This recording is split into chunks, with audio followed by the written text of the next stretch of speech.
What is up, my friends? How are we? It is Thursday night, and as always, you're very welcome along to tonight's late night agenda. Apologies, I was a couple of moments late start, and I was just typing out the poll that we kicked off tonight with, which is: do you want the Reds to spend over £80 million on Mickey van de Ven? Because apparently that's what it's going to cost if indeed the Reds are to go in for him. So we'll talk about that.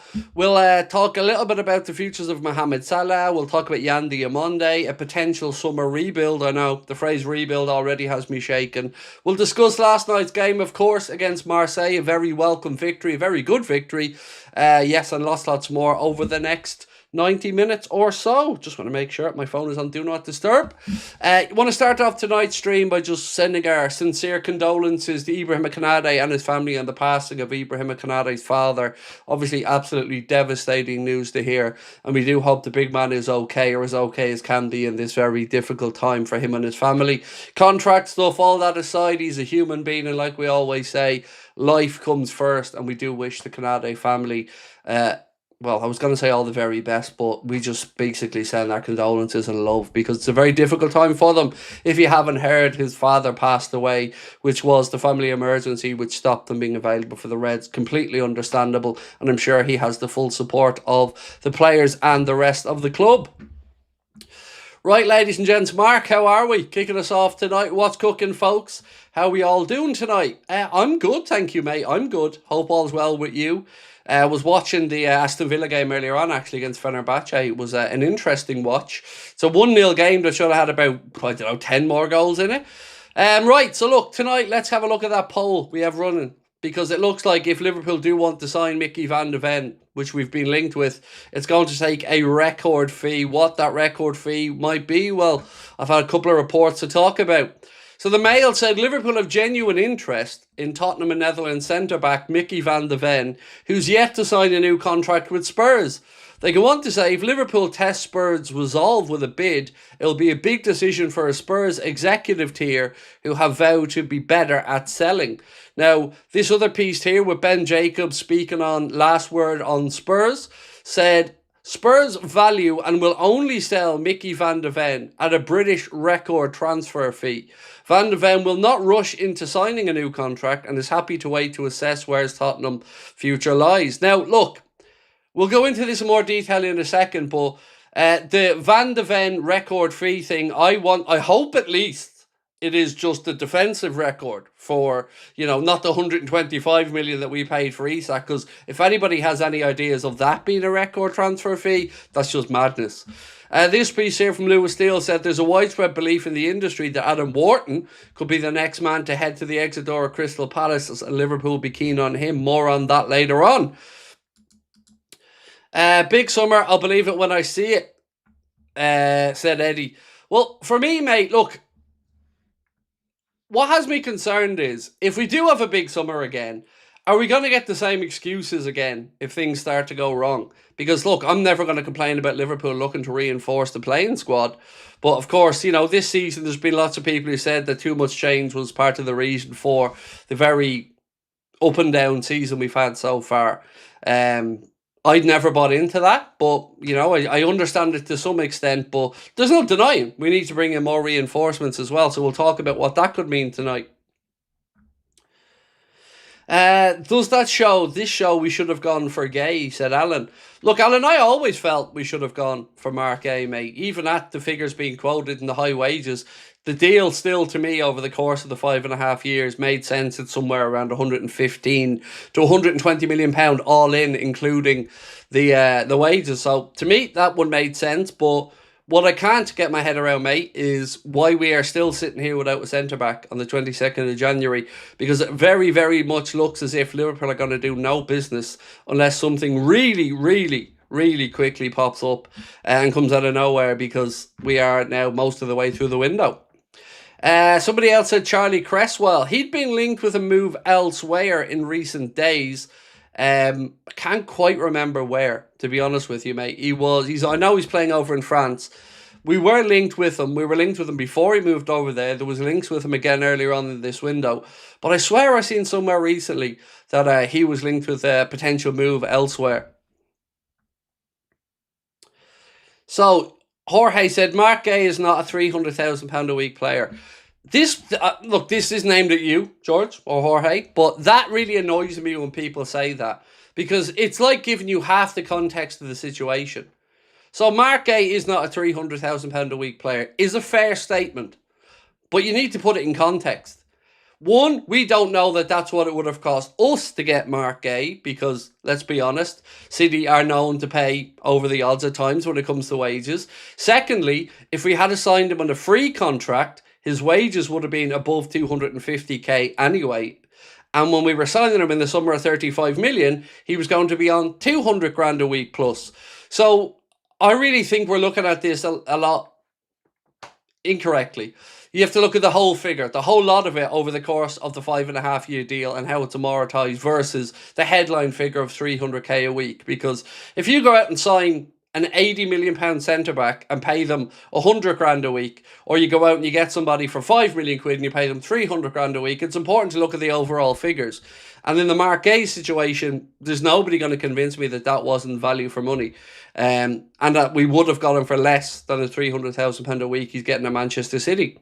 So Manchester City seemingly were willing to pay him the wages that he would have got on a free, and pay the fee to Crystal Palace, and pay a signing on fee. What we don't know is where Liverpool were, if anywhere, in these conversations. We know that we wanted him last summer, we know we wanted him next summer, but he's a Manchester City player now, so, I guess that conversation's kind of a mute one. Why do people try to excuse FSG's cheapness? So what, Marc Guehi's 300k a week? Why are we acting like that's off-putting? Well, actually, let's talk about some numbers, because it has been an interesting day on that front as well. I'm going to read you out a piece from Dave O.C. Kopp, and then I'm going to run through the numbers with you just to give you a bit of context on it. So Dave writes that for the first time in the club's illustrious history, Liverpool have emerged as the highest earning team in the UK, which is pretty good. Generating a staggering £702 million in revenue during the 2024-25 season. That is a staggering amount. £700 million in revenue in one season.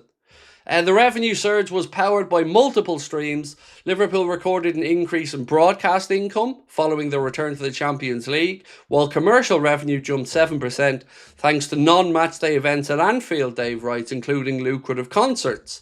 But if you look at the revenue and then you look at the wages, it is a bit of a shock. Certainly to me it was. So Liverpool turned over £702 million in the 24-25 season. Next on the list was Manchester City with a revenue of £694 million. Then came Arsenal with a revenue of £690 million. Manchester United had a revenue of £667 million, and Spurs £565 million. But it's the wages that really did catch me off guard here. So Liverpool are the highest payers in wages, the biggest wage bill for the 2024-25 season, according to the Athletics numbers. They cite that Liverpool paid out £421 million in wages for the 24-25 season. Manchester City were the second highest on the list, paying out £408 million in wages. Chelsea were next with £353 million. Then came Arsenal with £338 million, and Manchester United with £313 million. But to be that high up the wage chart is it's interesting, because I don't think, and maybe I'm wrong, but I don't think that takes into account the new deals for Virgil and Mo. If it was for the 24-25 season, it wouldn't. That they would have still been on big money, don't get me wrong, but that's a hefty wage bill. What are we talking about there? 60% of turnover, something like that? 58-60% of turnover? So, yeah, it's an interesting one. Sean Brady, welcome to Anfield Agenda Ultras, bro. Appreciate you becoming a member. Thank you. So, yeah, what do we think about that one? Because I have to say, the wages thing did catch me off guard a little bit. Now, I wonder what Manchester City's revenue figures, were they taking into account the revenue from all the empty seats at the Etihad? I gather it must be. But for the Reds, what are we saying there? I mean, it surprised me that we're the highest paid, we're the highest payers of wages in the Premier League. That one did surprise me, I'm not going to lie. Christina said, bearing in mind our squad is not as big as Arsenal or Manchester City. Yeah, it's As I said, it is a surprise to me to see us at the very top of that list. When you think, well, look, we do have big earners. There's no point in sitting here trying to say Liverpool are not paying big wages. We do have some big earners at the club, but it's only going to get, I guess, worse if you start to look at the likes of the contracts for Szoboszlai, which has been looked at, Grafenberg, McAllister. So you can then see maybe why we could be talking about the deals or the money coming in after Mohamed Salah and Virgil van Dijk contracts are up in 2027, because that would be a big chunk of that wage bill. Saunders said, we conduct every employee, doubt others do. I genuinely don't know, mate. I do not know. That's a question that I've been looking for an answer for a while. When we talk about the wages bill, does that account for just playing staff? So this Deloitte figure calculated using rounded wages to revenue number and converted from euro to British pounds includes termination payments, actuals per club accounts may differ. So they're a rough gauge. But even at that, to see Liverpool paying wages of, let's say, £85 million more in wages per year than Arsenal, and they've got a bigger, deeper squad, that's an interesting one. They very much did catch me, like I said, off guard. Maxi said, do you think Joe Gomez should start on Saturday? I do, mate, yes. Especially, I already thought he should start on Saturday. But with what Ibrahima, Konate and his family are going through, certainly would think it would be the sensible thing to allow Mr. Konate a little bit more time spent with his family, or, to work through the issues, of course, that he'd be working through right now. He suffered a great loss, him and his family. So, yeah, I think it would be smart to play Joe Gomez on Saturday. I probably would have been looking to put Joe Gomez back in anyway, because I think he played very well alongside Virgil. But the preview for the Bournemouth game is coming out tonight at 10:45. So other than that, I'm not really going to tell you too much of who I went with my predicted 11, mate. But yeah, I did put Joe Gomez in there. Sean Brady said, Craig, do you think we'll buy a centre-back this window? I don't, Sean. I don't, mate. And that really, really concerns me. Because look, there's a lot I want to work through tonight. So I'm getting into the comfortable seated position. You know what that means. So look, I want to start off by talking about last night, where we're at, and the rest of the season. So let's have a fair and frank conversation. Now let's park up all our own thoughts about the managerial situation in the bigger picture. And let's just focus on the here and now for a second. What we seen last night, whichever way we want to dress this up, was a very good performance. And it was. And like I've always said, I'm not a hater. I credit what needs to be credited. Last night was a damn good away European performance. But I wasn't overly done with Marseille. And I thought that they were very naive. Now, we went out there and executed a game plan and played very well. And I thought it was one of our better performances this season. Apart from the scoreline, I think that we controlled the game and we weren't monotonous in possession as much as we had been. We weren't talking about the side-to-side movements and stuff like that as much. So full credit to everybody on that one. But if we are to think that we want to go deep into the Champions League, then depth is going to be an issue. And what we can't afford to do is go through this season with a shortage of defensive options. Because if we can't just roll the dice and say we're only focusing on the Champions League. You've got to make sure that we qualify for the Champions League again and finish as high in the Premier League as possible. So I think to not bring in a centre-back in this window is madness. But seemingly that's where we're at. Because, we can look at last night's performance and give it the credit for what it is. And if this is the start of things turning, or if it's the start of the manager figuring it out or getting the balance better, grand. But we still have the same concerns with personnel defensively. So as I said, if we can just look at last night's game on its own, and we'll talk about the bigger picture, of course we will. But last night was a night that looked far more like us. A good away victory in Europe. Now, it's been a bit of an up and down European season for us, as you know. We were beaten by Eindhoven, we were beaten by Galatasaray in their games we should never have lost. But right now we know that if we beat Karabag, we finish in the top 4 of the Champions League, guaranteeing a place in the top 8, which means no playoff round. So that's a good thing. So for that, I'm very grateful. And for that, Arna and the boys deserve immense credit for last night. It was a good performance, and I think we all went to bed last night feeling pretty happy with what we'd seen. What happens at the weekend? Look, that remains to be seen. But like I said, credit where it's due. Last night was a good performance. The team was at it, and the tactics were spot on. And De Zerbi wasn't seemingly able to get to grips with it because no matter what they did, half-time, any changes they made, I still think we control the game very well. And bar, one big save in each half from Alisson Becker, I don't think they really created too much either. So last night was a comfortable, good, confident performance in Europe, and I was really happy with it. Maxi said, you're a really good YouTuber, or you're a good YouTuber, excuse me, and I'm a Liverpool fan too. Enjoy watching your streams and videos. I watch you every day, even when you rage, you make me laugh, bro. I always watch your streams. Much love. Thank you, Maxi. That means a lot. Thank you. Or Max. I should probably just call you Max. Sorry, Max. Appreciate that, mate. Thank you. And you're a YouTuber yourself? Is that what you said? No, you're a Liverpool fan too. Sorry. Look, I rage when I'm angry because Liverpool means a lot to me, but I'd much rather be not raging and sitting here having a bit of fun with everybody. And last night, I got to admit something to you. Last night, I felt strange. We won the game, and there's no denying it was a good performance. And there's no denying that we deserved to win it. But I felt weird. I felt conflicted. And I felt like I didn't really understand the emotions that I was trying to process. Because there's no reason I shouldn't have been happy last night. We played well, we won. But yet I still felt a little bit frustrated. So I got to question myself now and say, have I gone too far in the other direction? Because I stand over everything I've said about Slot. But last night, even in victory, he had to get that little sly dig in about low block that even Steven Gerrard on TNT had to call out. And I think that obsession with that as an excuse, he needs to cut it out because it's just rubbing Reds up the wrong way. The more he talks about low block, the more people just cringe.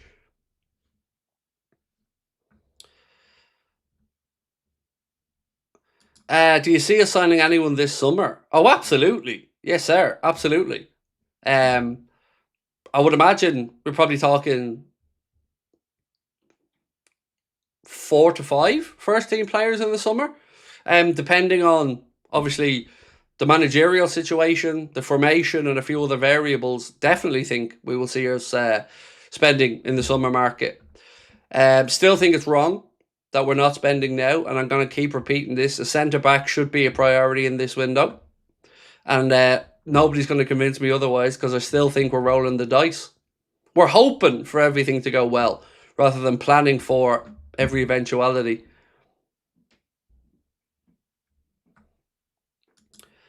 My opinion will not change. I'm not getting sucked in, said Eddie. And that's absolutely fine, Eddie. Like I said, I'm not trying to sit here and say I've changed my opinion. I'm not. That's why I said I felt conflicted last night. Because I have to admit that it was a good performance, mate. I have to. I can't sit here and lie. It was a good performance, and it was a tactically astute performance. But like you said, are we getting sucked in? We are unbeaten in 13. 7 wins, 6 draws. But I'm still not convinced like you, mate. I really amn't. And I think that I'm still trying to figure out whether it's it all coming together or maybe just a couple of players clicking that are making us look better. How much blame or how much praise to put on the coach is what I'm struggling with. Because people have said to me before, Craig, look, even at the times when Liverpool are playing poorly, it's not all on the manager. And that's fair, it isn't. But I don't know. I'm not convinced. But last night was a good performance. And I couldn't look you all in the eye if I didn't come on and address that, because it's only right to do so, because it was a good performance and it was a good win and we should be happy with it. But again, I don't know if anybody else felt it, but I just felt conflicted. And I can't really put my finger on why. I don't want us to lose. I never want us to lose. So when we win, I should be happy. But I felt like it was more job done than happy, if you get me. Like I didn't have any adrenaline flowing through me after that game last night. It didn't feel like I don't know. It didn't feel like I'd normally feel like when we win a big game.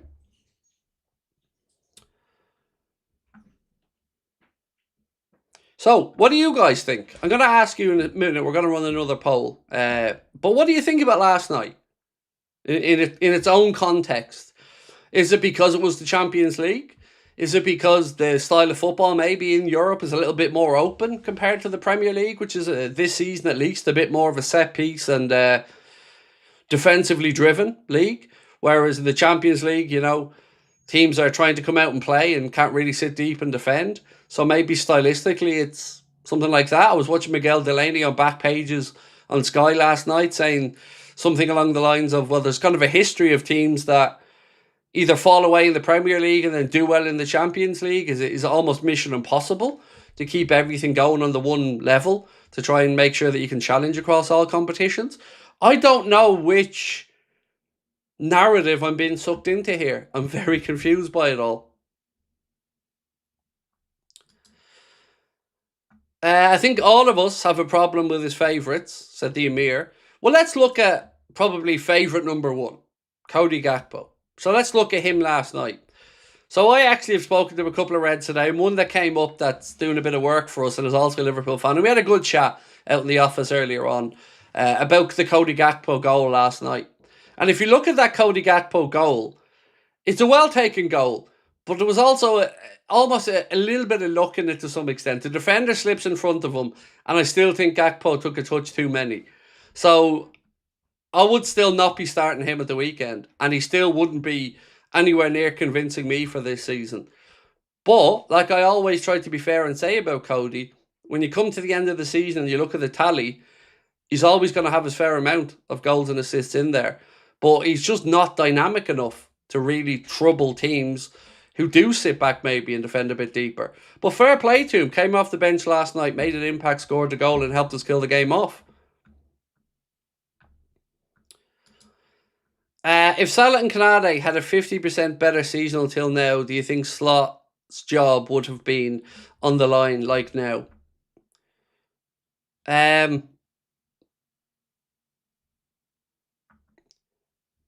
I mean, it's hard to measure because I don't know what a 50% better Salah and a 50% better Konate equates to, results-wise and performances-wise.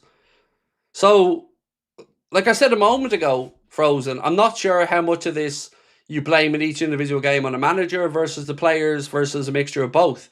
So, to say yes, he would have been in a better position would be almost saying that it's down to the players why we're not performing well this year and not the manager. So I do think one thing is sure. Salah does not look like he is ever going to get back to the heights that we had last year. Last night he contributed, and I do think he played decent, but he was very wasteful. No more so than that golden chance that he spurned at the end of the game that he should be burying that. So I do have concerns on that part of things because when you're paying somebody that much money, he is going to have to contribute a lot more in front of goal than he has done so far this season. But I'm concerned as well to see how that relationship between himself and Arna develops. Don't forget, we still have days left in the window where who knows if the Saudi Pro League come a knocking or not. So, we have a poll running. We're nearly up to 2,000 votes. We asked, do you want the Reds to spend over 80 million on Mickey van de Ven? Because that's what it seems like it's going to cost if Liverpool are to get him, because Spurs are looking at a record transfer fee. When I say record, by the way, like I said earlier on, I hope they mean record from the point of view of... sorry, I'm just messing around with some of the settings on my camera, of defensive players, because surely they're not talking the 125 million / 130 million for Alexander Isak. Bradley, Warren, how are you, dude? And thank you for being with us as a member, mate. Said, Frimpong, best value signing this year, in my opinion. Yeah, look, I've been monitoring a lot of response about Jeremy Frimpong's performance last night, and you're not on your own, Bradley. A lot of Reds are delighted with that. We know that there were huge shoes to fill when Trent Alexander-Arnold departed Liverpool, and we wondered how the right-back position was going to be filled and how it was going to be played, basically. Because, with Trent, He's a very unique right back. But Jeremy Frimpong, I would say at the very least, will give us plenty of attacking options. And what I did really like last night was him and Mohamed Salah's positioning. I thought Mo on the inside channel looked more comfortable. And Frimpong on the outside, I think, gave us another threat. Because teams are having to wonder, do I watch the overlap and run? Is Mo going to check inside, or is he going to slip it into the overlap and run coming around the outside from Frimpong? And he caused them a world of trouble. So yeah, that was brilliant. And he's really settling into life at Liverpool. You just hope he can stay injury-free, because right now it's looking like a very astute piece of business from the Reds.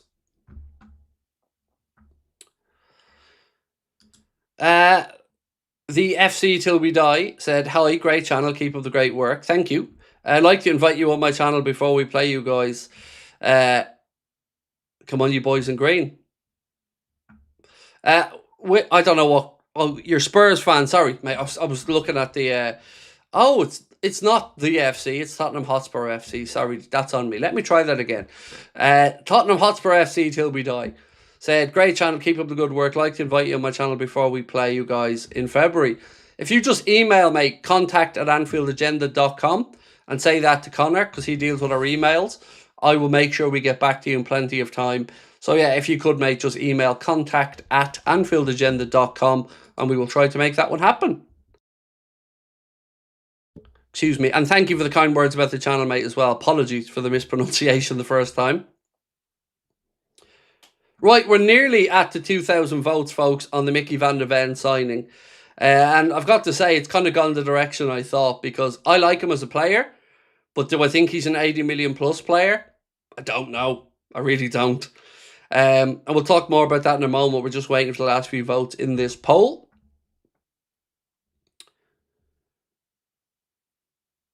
Right, 1 second. There we go. So 58% of people said no, they wouldn't spend over £80 million on him. And I wouldn't either, for what it's worth. I don't think the value's there. So I want to ask you a different question.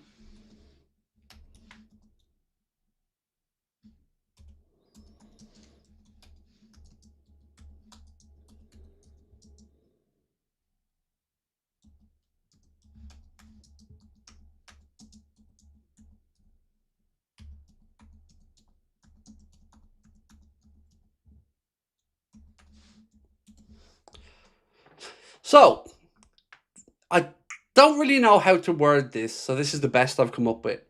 Has your opinion about Arna improved recently? I think that's, I'll just say Slot instead of Arna. Has your opinion about Slot improved recently? Let me know on that one, because I always want to keep an eye on how people are feeling about it. And I'm not saying you have to have swung all the way over the other, but I am starting to, at all, believe that maybe there is a bit more to come here, that maybe he is turning it around a little bit, or do you still feel like, no? Because for me, I'm still in the no. I'm still in the not convinced camp. But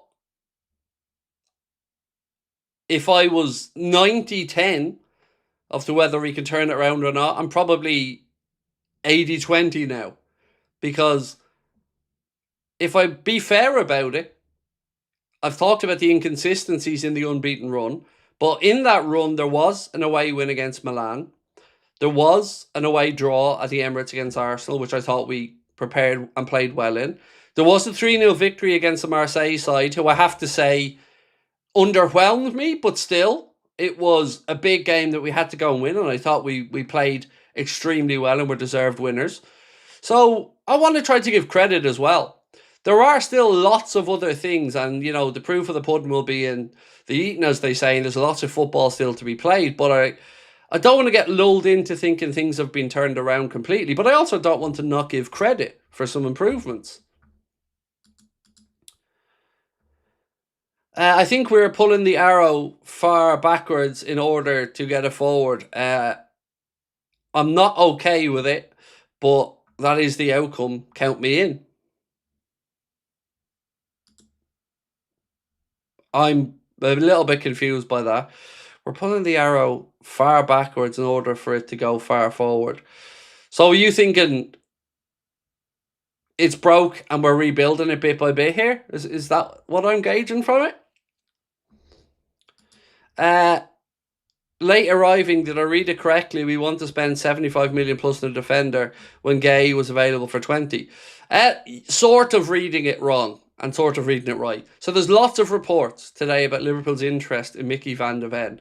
But a lot of those reports have been backed up by Spurs wanting a British record fee for Mickey van de Ven, which would be, if we're talking defensively, at least above the £80 million United spent for Harry Maguire. So the conversation was, do you think Liverpool will spend upwards of £80 million, or should we spend upwards of £80 million on Van de Ven? And 58% said no, and I would be in that camp. I do think he's a fine footballer, but Spurs paid 43 million for him, and I don't think his price should have doubled in that short time. And there also has to be an allowance that, at least from our side, when we're, adding it up, that he has had injury concerns as well. And like you've said, trying to make that make sense when you've ignored the Marc Guehi situation. Still, that whole Marc Guehi situation feels like this to me. That we smelled a cheap opportunity. But in the end, we just didn't think it was cheap enough. That's how I feel about the Marc Guehi situation and how Liverpool acted in it. Because, it makes no sense to think we left it so late. Unless you were thinking we were trying to pull a fast one to get a good deal out of Crystal Palace. And then when he was available in the winter window, we didn't want anything to do with it at 20 million. So it just feels to me like we were being cheapskates on that one. And I question how strongly they really wanted him, because they didn't make that play in the end. Like I said to you guys, I spoke to somebody who has been in person-to-person contact with Antoine Semenyo. I mean, genuinely person-to-person contact for quite a substantial conversation. And this was going back a few months ago, and that person told me that Antoine Semenyo, thought Liverpool were his most likely destination. And then, of course, Manchester City come in and he goes there. So even in that one, and that came directly from the player, that he thought Liverpool was a very, very likely destination for him to leave Bournemouth. So what's going on is basically what I'm asking. Is there something happening behind the scenes that are delaying deals, or maybe Liverpool reevaluating things? You're probably asking, well, does that really matter? And the reason I'm trying to knit all this together is there going to be a managerial change? And is that why some of these decisions are being held off on? And I think the answer to that will be yes. I've spoken to a couple of people about it today, and they seem to have a similar feeling that could be what the delay is here. I also have to say that, in my opinion, this is where the sporting director should be standing up anyway, because he's supposed to be the long-term strategist and, taking decisions for the long-term future of the club and the direction of football will be playing regardless of a coach. But you would always want a coach to have at least some input. So yeah, that's kind of where my head's at with it. But I have to say, this is just a thought process. I'm not stating it as a fact. The Antoine Semenyo thing, I am stating as a fact. He did, to the person that I know wholeheartedly was sitting with this person, say he thought he was coming to Liverpool. Kaz said, is it true that Konate's father has passed away? Yes, it is. Unfortunately, Kaz, it is true. And like we said at the start, we send all our condolences and our love and best wishes to Ibrahima Konate and his family on the passing of his father. Luke, thank you, mate, for being a member with us as well for 4 months. Luke Conway, appreciate you, bro.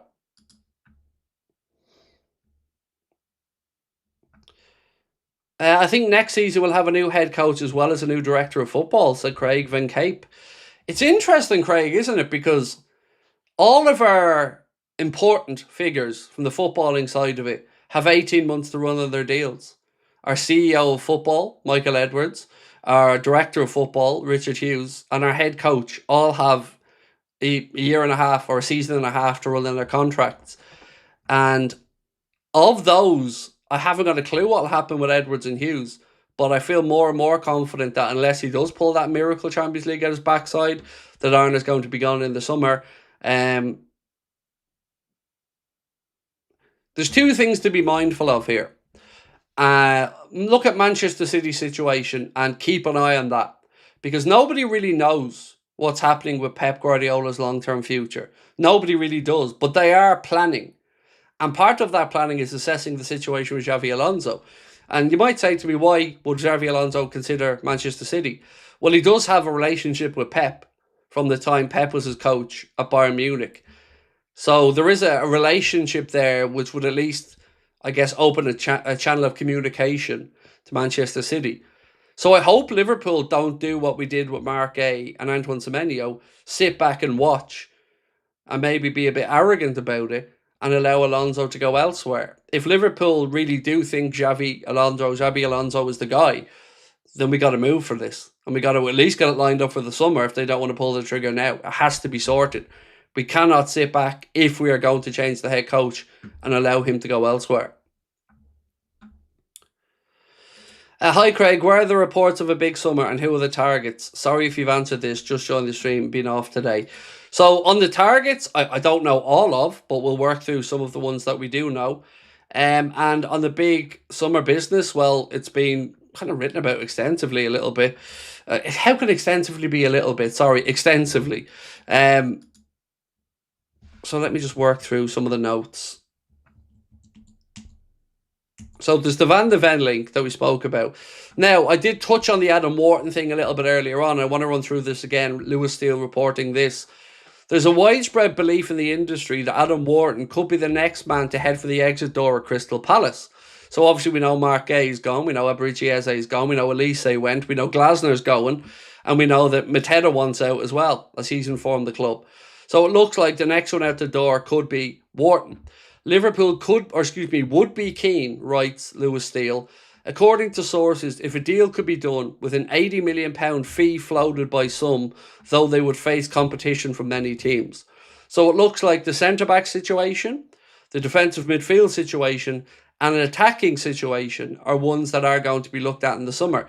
And looking at the type of players that have been mentioned, you're talking about a spend then again in excess of 200 million quid. Now, what gets recouped, I don't know, if how much. There's more transfer talk that we'll go through in a little bit around the likes of Joel Ordonz and a few others.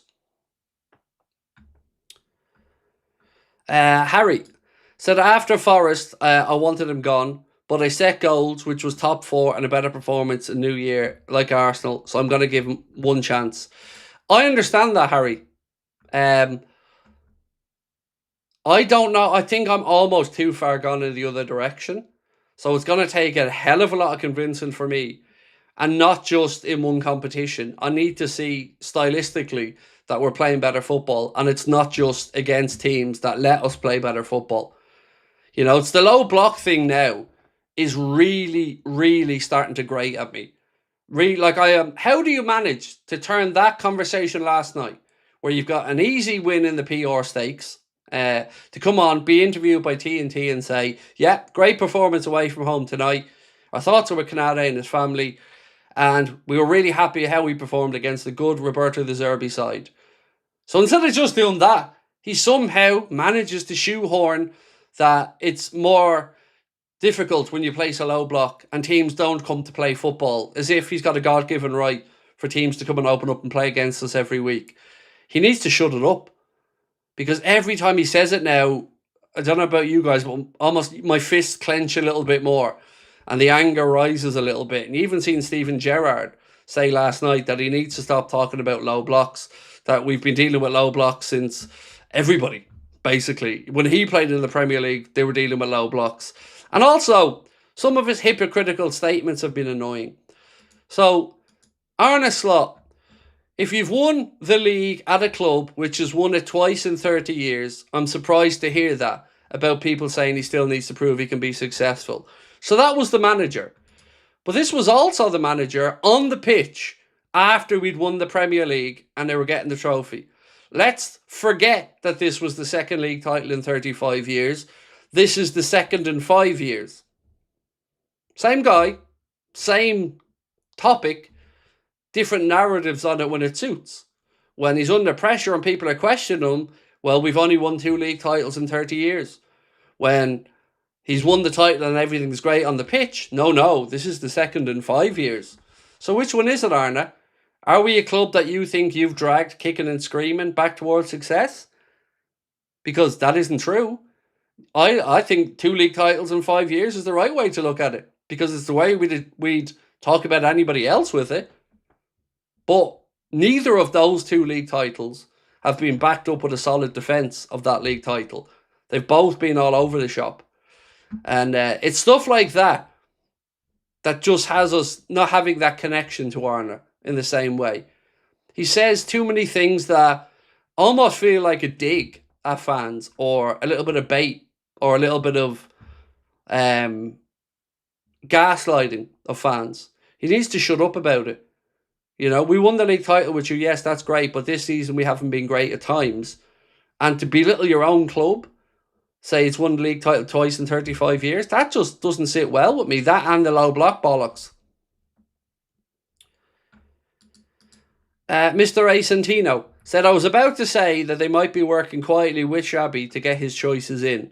Arne has not convinced me at all. He hasn't changed Arne out. Well, we do have a poll running where we asked, has your opinion about Slot improved recently? Because we want to see how everyone's feeling and be fair about it. You know, I always say to you guys that I'll have my opinions, but we are a community. And I want to get everybody's opinion, because my opinion isn't the opinion of the whole channel. It's one man's opinion, but your community opinion matters, like we said with the sponsorship stuff. One more thing I just want to bring up really quickly. Where is it? This. So don't forget, we are going to be running a monthly giveaway with our friends at the Collector's Corner, where we're going to give away one signed item every month throughout 2026. It will be a mixture of Liverpool stuff, UFC stuff. If you would like to be involved, well, you have to be subscribed to the channel, but you also have to be signed up to the Anfield Agenda WhatsApp. So scan that QR code or use the link in the description. Join the Anfield Agenda WhatsApp, where you will always see posts in there from us about transfer news, my shit jokes, a few opinions, a couple of polls on the future of the channel and what the club should or shouldn't be doing. We'll give you transfer gossip in there. Connor puts the player ratings in there. So if you want to be part of that and much more, do make sure, please, you are signed up to the WhatsApp. Right, let's keep going.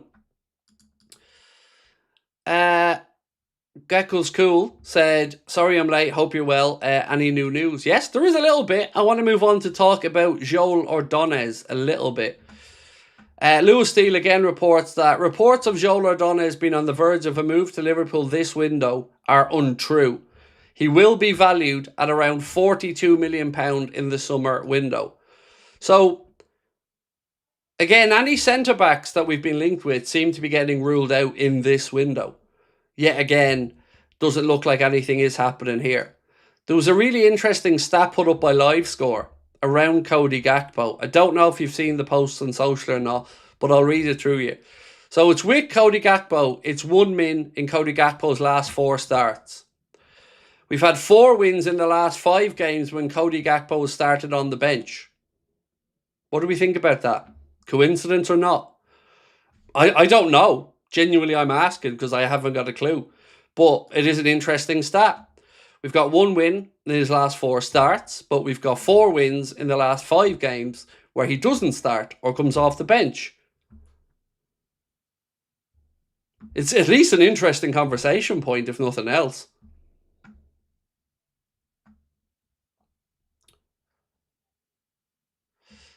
Craig, are you allowed to play music on the channel? If not, please give me a few lines of You Never Walk Alone for Ibu's dad and family, please. I'm absolutely not going to start singing You'll Never Walk Alone for anybody's family. I wouldn't sing it for my own family because, you know, I don't know Konate's father and his family, and I certainly don't think they'll be watching here to see me singing that. But what I will say, of course, is all of our love, our best wishes and our thoughts are with the Konate family. And yes, we're allowed to play music on the channel if it isn't copyrighted. If it's copyrighted, we can't play it. But, excuse me, but I find that kind of one of the more cheesy suggestions. Like, he knows, he should know, I hope he knows that the Liverpool fan base are with his family in this difficult time. He doesn't need me butchering You'll Never Walk Alone to know that the Liverpool fan base are with him and his family at this time without any shadow of a doubt. And certainly from my perspective, you know, I'll still be critical of his performances on the pitch, but he's a human being, and this is far more important than football. This is his family. So for that, like I've said, everything else is irrelevant. You know, the best wishes or the best well-being for him and his family are all that's important now. I feel like Jerome said this club, Liverpool, are the club like a guy who buys a girl drinks all night just to watch her go home with another guy. I'd say we're a little bit different. I'd say we're the lad who brings the girl out but makes them order off the set menu and can't have anything that isn't included in the price. That's more what I would say we're like. You know, you want the steak? No, sorry, that's a £5 supplement. You're not having the steak. No, sorry, only beer and wine is included in this. You're not having any spirits. That's what I would say we're more like than the lad who just plows drink. I'd say Manchester City or Chelsea are more like the people who just plow drink into others and then let them go off. But for us, yeah, we're ordering off the set menu, and yeah, no supplements, no changes.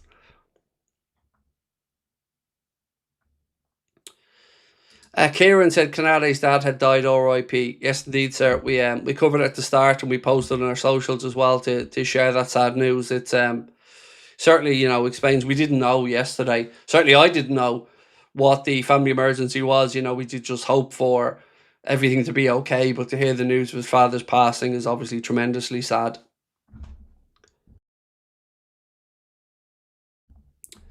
Bradley said to Ibu and his family, whatever happens with his contract, he will never walk alone. Absolutely, mate. In times like this, football is not relevant. It's not important, you know. And I've no doubt that the club, the players, and all the staff will be giving as much support as the Konate family needs at this time. You know, I've no doubt about that.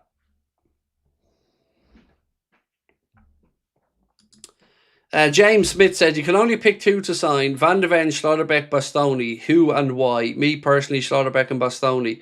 I'm going to have a think on it because I don't want to just go with what pops into my head.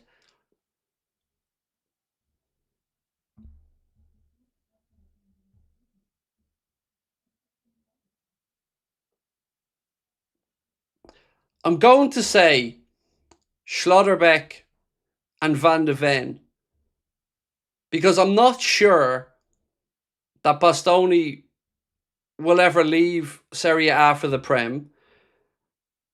There's a bit of a hit and miss history of Italian defenders or Italian players coming into the Prem. Van de Ven is at least Premier League proven, albeit does have, of course, the injury concerns. You're rightly correct in saying Schlotterbeck is ranked as the number one centre-back in Europe's top 5 leagues, particularly for progressive passing. So I think Schlotterbeck and Van de Ven, with Konate still there and young Giovanni Leone, would be great. That would be obviously Konate leaving and Gomez probably being sold. So, look, let me just say this very clearly. Bastoni is the best defender, I think, of all of them.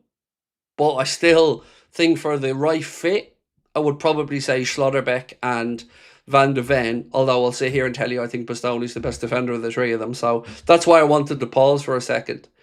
I think Schlotterbeck would be the one of the three that screams suitability to us the most. I can see Schlotterbeck as a Liverpool player and I could see him becoming a leader here. Now, I think he ends up going to Bayern Munich if he leaves, but yeah, interesting question though. And look, I dare to say most other people are saying Schlotterbeck and Bastoni, and I'm on my own on that one, and I can totally understand why.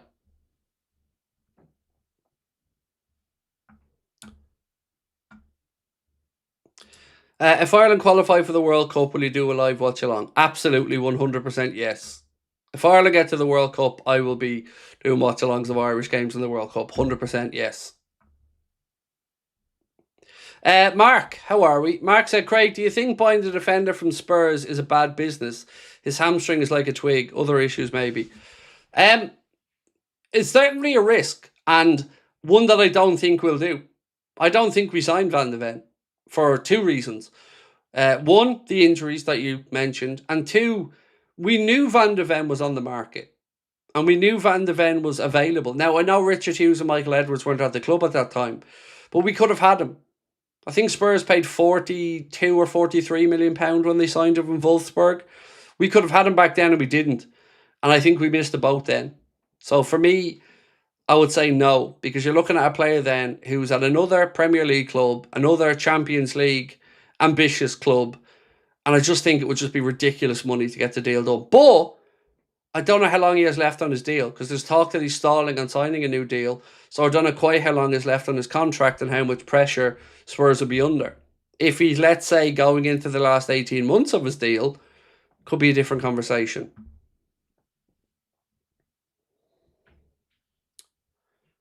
VDV would be good if he could stay healthy, said Muldor. Yep.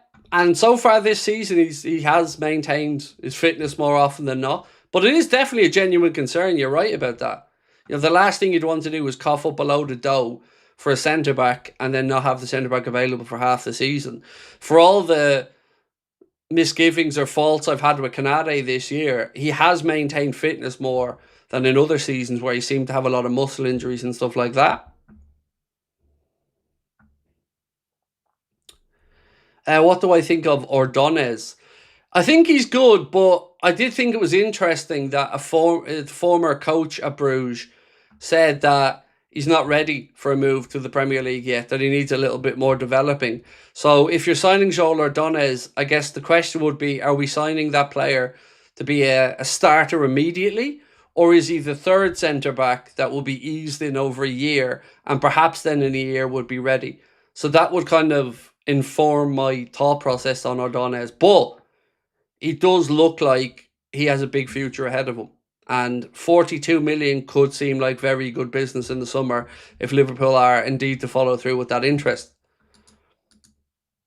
This piece here from Telefootball said, Mohamed Salah and Vinicius Jr. are expected to be the Saudi Pro League's leading transfer targets this summer.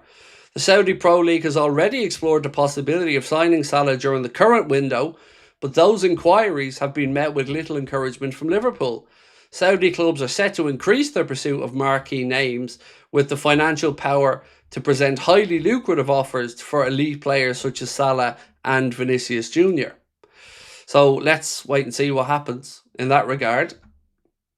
On Van de Ven, I want to just take you through a little bit of what Thomas Frank has said, because he'd been questioned about it in his press conference. And this is what Thomas Frank had to say on the future of Van de Ven. He said, he's very important for us. So Mickey's a Tottenham player now and for the future.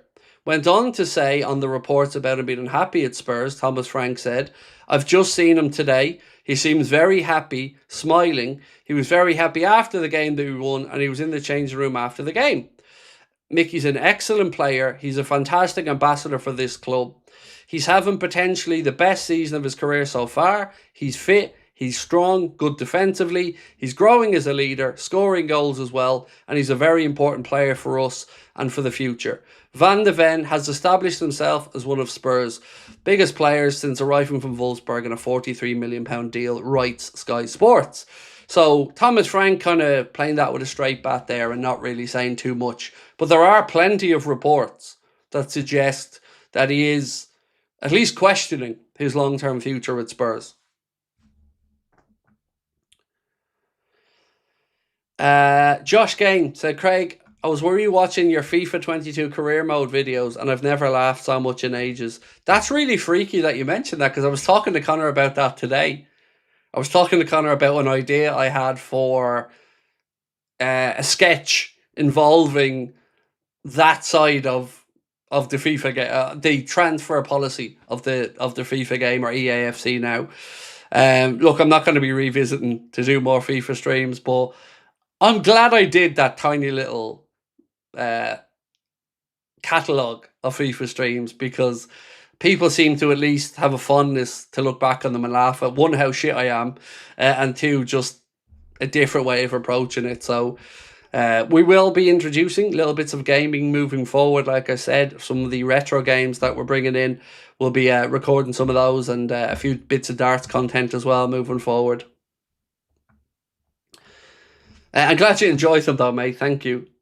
I like that was my first time ever streaming anything to do or recording anything to do with computer games. Like that was my first time ever, and I hadn't even played FIFA in probably 10 years before I started again. So yeah, it was it was funny because I was so bad, I think, but also I did think I approached it in a rather unique way.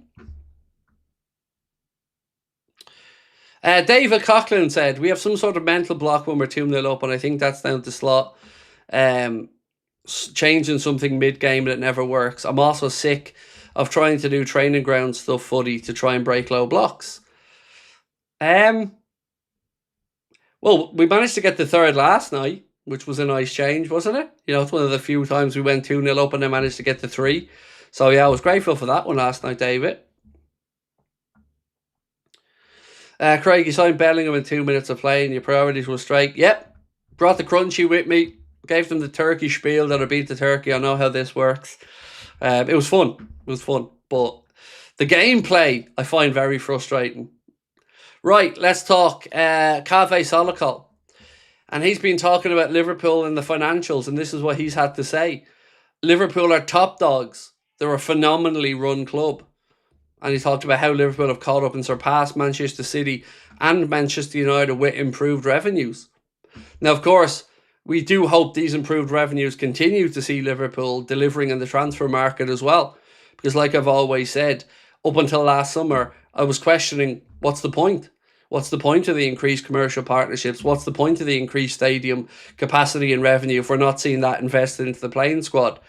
And we did last summer, and now, of course, we've seen as well the wages, which show Liverpool pay the highest amount of wages, or at least did in the 2024-25 season, with a wage bill of £421 million, which is a lot of money to be paying out in wages.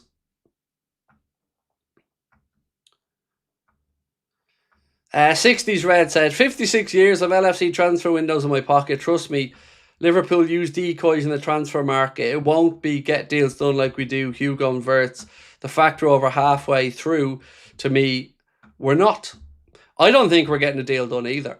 I'm sitting here now, and if I had 50 quid in my hand, I would put it towards, I don't think we make a signing, but I hope I'm wrong. Let's talk a little bit about two other players. So Lewis Steele said, Liverpool have watched both RB Leipzig's Jan Diamonde and Cologne's Said El Mala. They're in the process of drawing up a shortlist of potential targets. Lewis Steele there credited by our friends at Anfield Index and credit them for the post. They said Liverpool have watched both RB Leipzig's Jan Diamonde and Cologne's Said El Mala. They're in the process of drawing up a shortlist of potential targets. So it does look as if we are looking at an attacking wide player to be brought in the summer.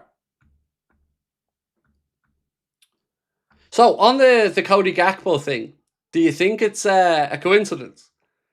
The stat we ran through a few minutes ago. Now, if you're just with us and you don't know the stat I'm talking about, LiveScore put up a post that showed Liverpool have 1 win in Cody Gakpo's last 4 starts versus 4 wins in Cody Gakpo's last 5 games when he's been on the bench. It's either really unlucky or a very interesting insight, one or the other.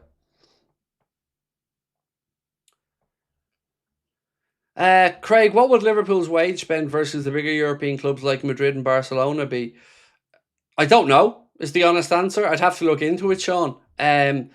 See, the thing about Barcelona and Madrid that winds me up is, look at the Premier League. The TV money is pretty much evenly split. Where you finish does, give you more prize money and stuff, but ultimately the TV rights revenues are split. In La Liga, it's very different. Barcelona and Real Madrid hoover up most of the money. Atleti then, I think, come in next, and after that, the money split. That league is set up to be a 2-team league, and it's pointless, because look at it now. You've got a team in Villarreal that are, I think, 3rd or 4th in La Liga, and they're getting absolutely kicked around in the Champions League. So the depth in La Liga just isn't there anymore. The Premier League right now is in its most powerful position financially, and certainly is, in my opinion, by far the strongest league in Europe. And if you even look at across the European competitions this year, Look at the Champions League, the Europa League, and look at how well the English clubs are doing. They're all right up there at the top end of those league formats. What do you think of the 3 young centre-backs we signed? Have I missed one? I know we signed the kid from Vienna, and I know we signed the young kid from Senegal. Unless you're including Giovanni Leone, I'm not. I must have missed a third one or something, or at least I'm forgetting it. And I don't know much about them.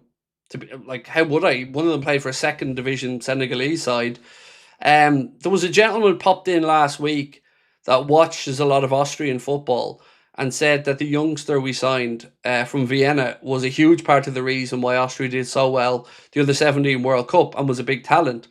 But I tend to not get carried away with players that are brought in for the 21s yet, because that last step is the biggest one. To get from 21s football to senior football, it's a big leap. And, you know, you can sign 15 players for the 21s and you might get 2 to come through to be regulars in the first team. So I'm not really sure, Colzer, what to expect, I think, from them, other than I'm pleased we're at least going around and bringing in good young talent. Oh, we signed a kid from Burnley as well who's staying with Burnley this year. Sorry. Thank you for that one. Right, so what's this one on? I don't know what this is that Keane sent me.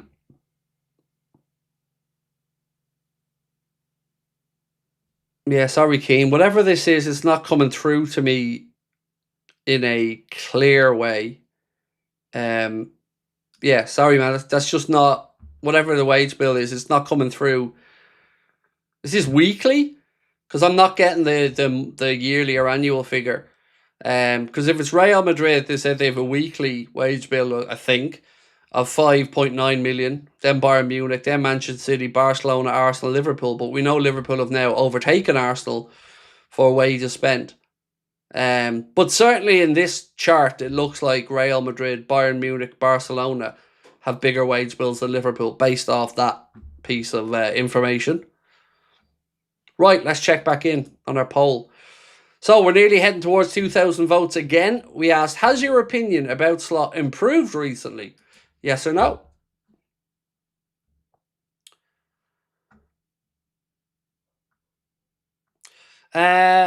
Embrace Gaming says, see, last night makes me think we're 1 or 2 more. We could be there or thereabouts. I've always felt that, dude. Like right at the start of this season, even when we won the first 5 games, I've always felt we were just a couple away and that we almost had the perfect summer. I would argue that if we had got in Marc Guehi or another centre-back in the summer, top quality one, this season would probably have been a bit rosier. The attack is an interesting one because on paper we've got 6 attackers.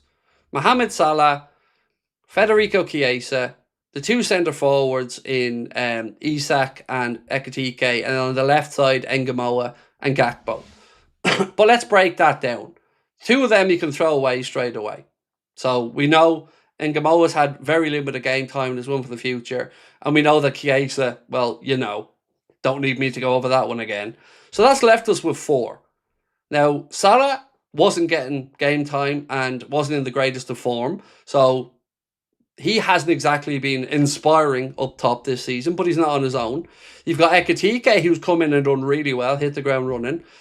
Isak, who, apart from obviously being late to get in and get started, has now got an injury and is out.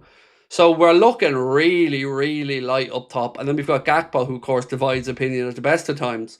So I think our attacking options are severely limited. So midfield, we've got enough bodies, but we just don't have that out-and-out number 6. So I think you could see a 1-in, 1-out scenario in midfield.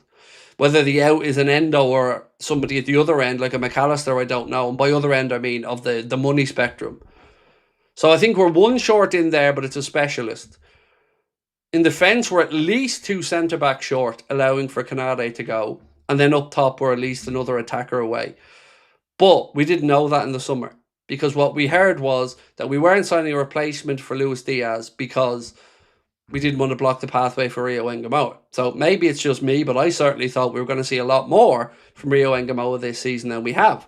But what we've seen is just Cody Gakpo under no pressure, and when he hasn't played well, he's forced Wirtz out to the left on occasion.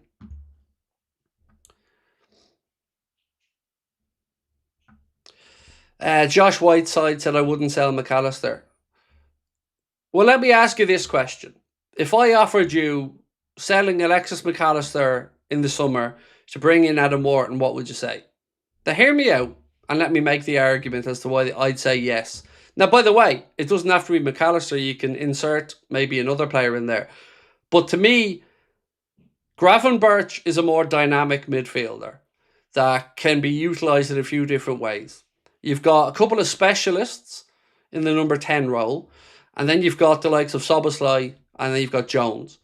So I think if you took out a McAllister, and I'm just using him as an example here, to drop in a Wharton, I think we've then almost got the complete midfield. Now, of course, us being greedy fans would say, well, let's get rid of Endo and bring in an Adam Wharton. But then you also have to talk about playing time. And if you have a midfield that, let's say, has Curtis Jones, Adam Wharton, a young Bajcetic coming back, Ryan Gravenberch, Alexis McAllister, Dominic Szoboszlai, Florian Wirtz, Curtis Jones, and then Leone coming through as well. Where are you getting all those? How are you keeping all those guys happy? I don't think you can do it.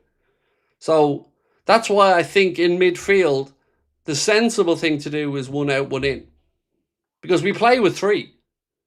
So 7 is more than enough.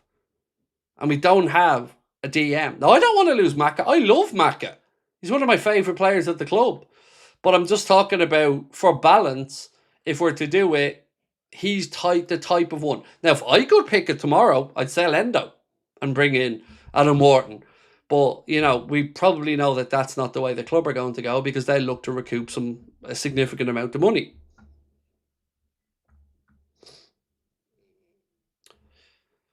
What else we got? Maka was brilliant last year, and remember, he didn't have a pre-season. So again, why do people jump on one aspect of what I'm saying? You can insert any player. Pick your own one who you think should swap out. I just don't think there's a world where we have a stacked midfield with a lot of them on big wages and not playing every week. I just don't see a world where that happens. See, somebody in the chat said sell Jones. I'm conflicted. I'm conflicted on that. Because isn't it important that we do have that local heartbeat? And wouldn't we admit that Jones has stepped forward this season and become a bit of a better player? Shows the fight, knows and appreciates what it means to wear the shirt, and seemingly is okay with, playing, let's say, every second game. So I would say no to the selling Jones part. That's why I keep coming back to the Alexis McAllister conversation. Because Szoboszlai, we want to tie him down, and we talk about him as a future captain. Gravenberch still has development to go and still isn't even in his prime. We've just brought in Wirtz. So it seems the sensible play is, if you're going to cash in on somebody, cash in on the oldest one and the one that may want a little spell in La Liga and has talked about that potentially anyway. That's why I keep coming back to McAllister, because I think he's the most likely to move on. Not that I want them to, I just think it's the most likely.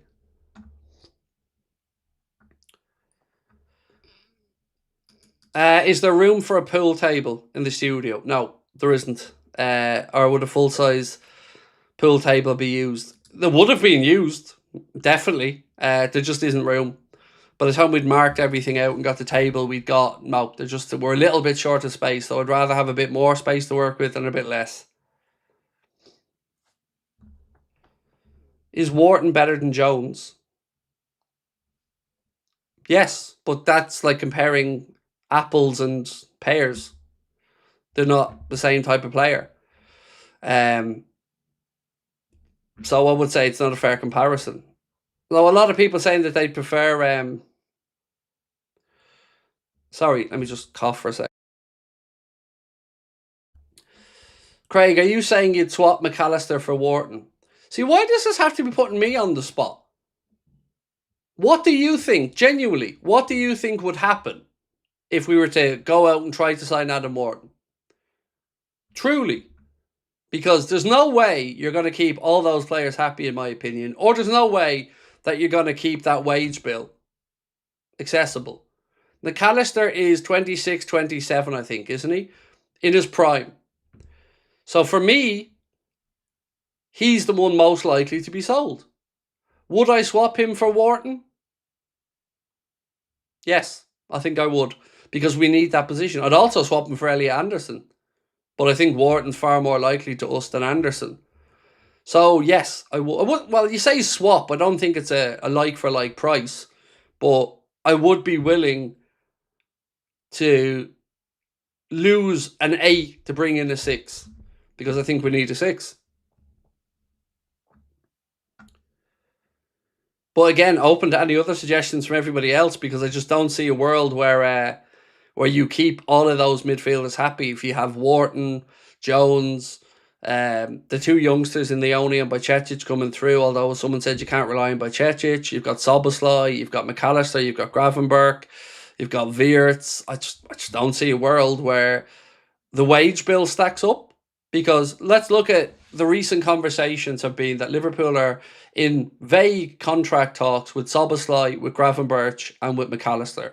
So if we're to say that all 3 of them are to get wage increases, which, you know, everybody renewing a contract is going to get a wage increase at that point in their career.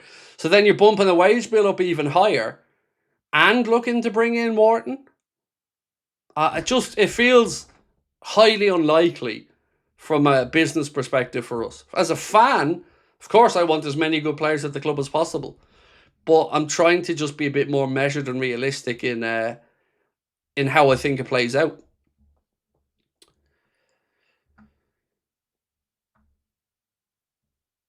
What about Tchouaméni or Camavinga? We have to have a look and keep an eye on the homegrown aspect of this as well, which is worth mentioning. Camavinga has had if I'm not incorrect, has had a horrendous run of injuries and hasn't played anywhere near as much as you'd want. So you wouldn't be going out there and dropping big money on a player who's had quite a few injuries of recent times. And I think timing, again, we talk about sliding door moments. It feels like right now Palace are, I don't want to say falling apart, but they're getting cherry picked and their talent is being taken off them bit by bit, one by one. And Wharton seems the next one, but that'll be the summer. If we play 3-5-2, we'd need extra midfielders, in my opinion. Would we? I don't think we would, because the 5 you're talking about, 2 of those are going to be wing backs. So you're still left with 3 midfielders. So if you're playing a 3-5-2, you've got your 3 centre backs. And then you'd have, let's say, Frimpong and Bradley this side, Robertson and Kirkes this side. That's the 2 of your 5. So you're still looking at 3 mids.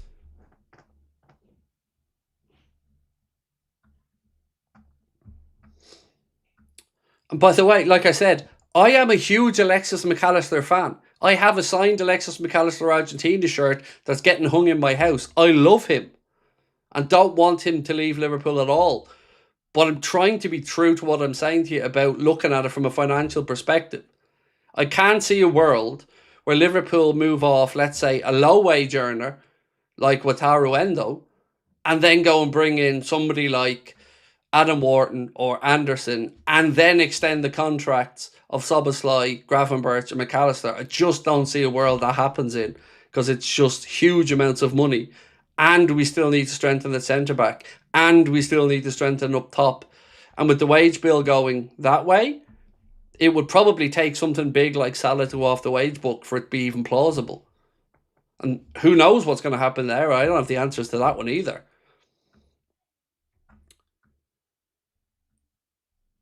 So, what do you guys think? Agree or disagree? I know people love Macca, but, you know, sometimes we have to put on our sensible hat for a minute and look at the squad size and competition and think, well, where are the needs? Jaden said, I genuinely think Gravenberch is the most sellable asset we'll have.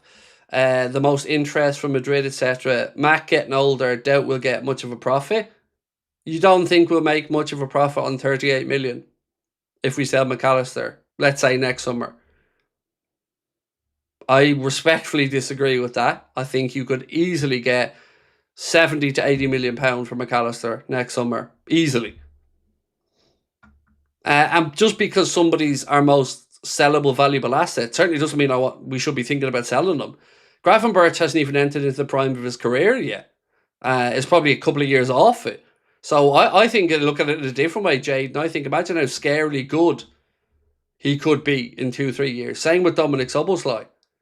You know, and Wirtz, they're all young and not like McAllister's old, but he's mid-prime right now. So the type of win now teams would probably look at him for one that's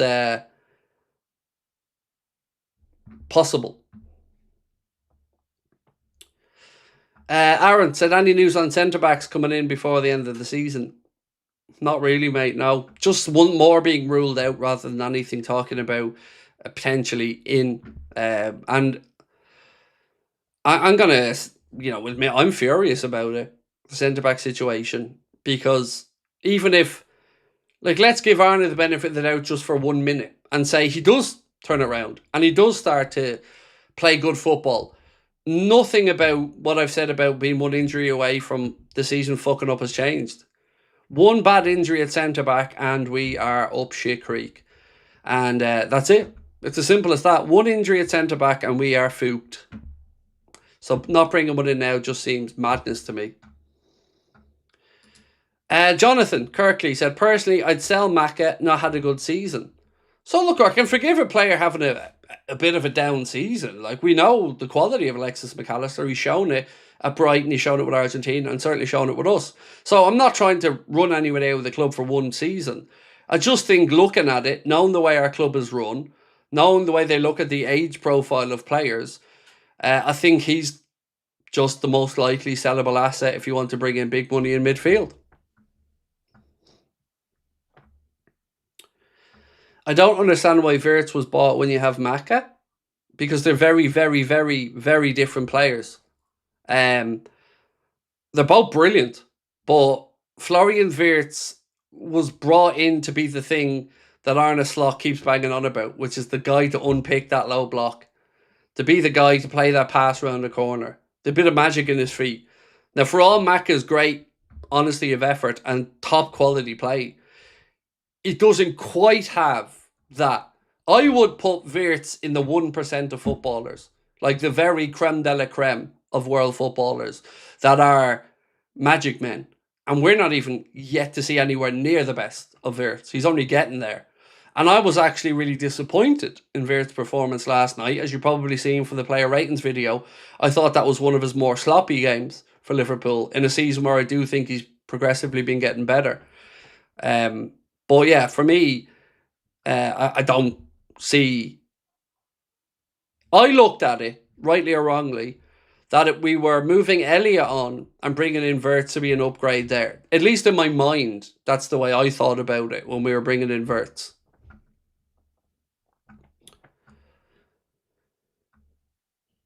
DC and forwards, we need Guehi, said Hoarder.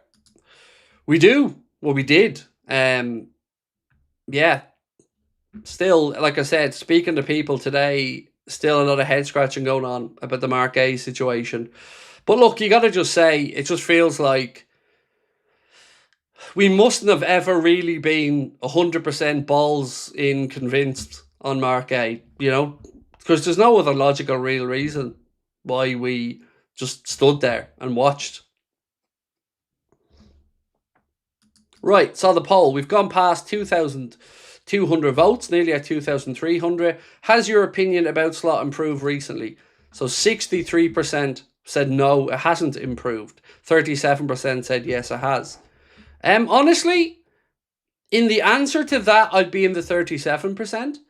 It's that it has improved, but I very much still think he should be fired. But I do give people credit where it's deserved, and the performances away against Arsenal and Marseille and Inter Milan are ones that I think he deserves credit for. So I would be in the yes, my opinion of him has improved, but I still think he should be sacked. So let's try that for the next question. I want to keep talking about this midfield situation though. So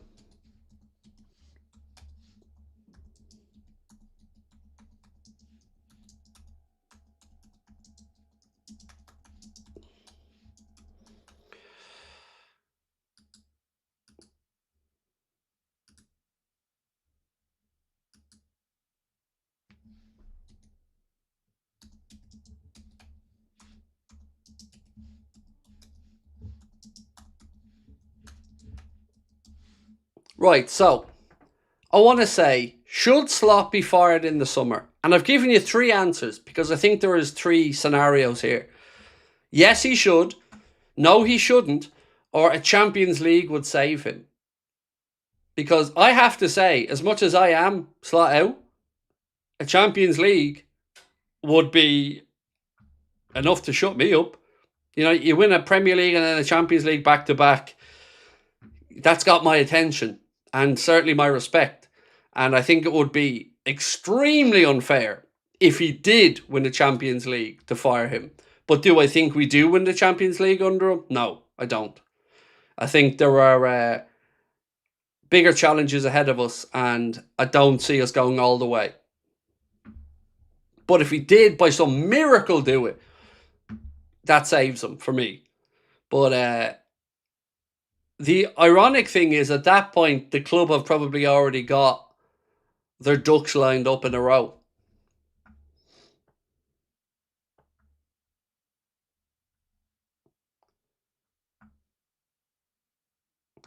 Jerome said, simple, we couldn't or wouldn't match the salary demands or City's offer. Well, it's not simple at all. Because firstly, and I've gone over this so many times, bro, when we were going to sign him in the summer, he was on 200 grand a week. That was going to be the deal to bring him in. So we were going to be paying 35 million. He was going to be on 200 grand a week. And obviously there'd be a signing on fee and blah, blah, blah. So then we fast forward into let's skip the middle part of the season and go all the way through to next summer. So he's available on a free next summer. You're talking about us paying him minimum £250,000 a week, plus a signing on bonus. So I just don't think it's as simple as City offered him more money, so City got him. I just don't think he's seen the encouragement coming from Liverpool that they were deadly serious about him. Because if I'm Marc Guehi and I see in the summer that a club wanted me and I'm done my medical and I'm nearly there, and then a club comes in January and my club accepts the offer from another club, I very, very much expect Liverpool to come to the table to match that offer. And the offer I mean is the £20 million offer. The wages discussion, look, I might be naive on this, but I firmly believe we would have gotten him for less money in January, wage-wise, than Manchester City ended up giving him. Just because they gave him that doesn't mean that we couldn't have got him on less money, if you get me. Now, I've no way of proving that either way, but that's my feeling on it, is that Guehi looked around and thought, well, where the fuck is Liverpool here? And then you look at the benefit of it at the end of the year. Well, we don't know where Liverpool's managerial situation is going to be at the end of the year. And right now we have an offer here that, and like I said, Parish would have been in his ear saying this 20 million helps us go in there and buy a centre-back as well. You're getting your nice wage that sorts you out financially and you're going to a top club playing Champions League football. So it ticked a lot of boxes. And it would have been interesting to see what would have happened if we went to the table and tried to sign him in January. The fact that we didn't do anything to make that move is really confusing to me, in all honesty, more than anything.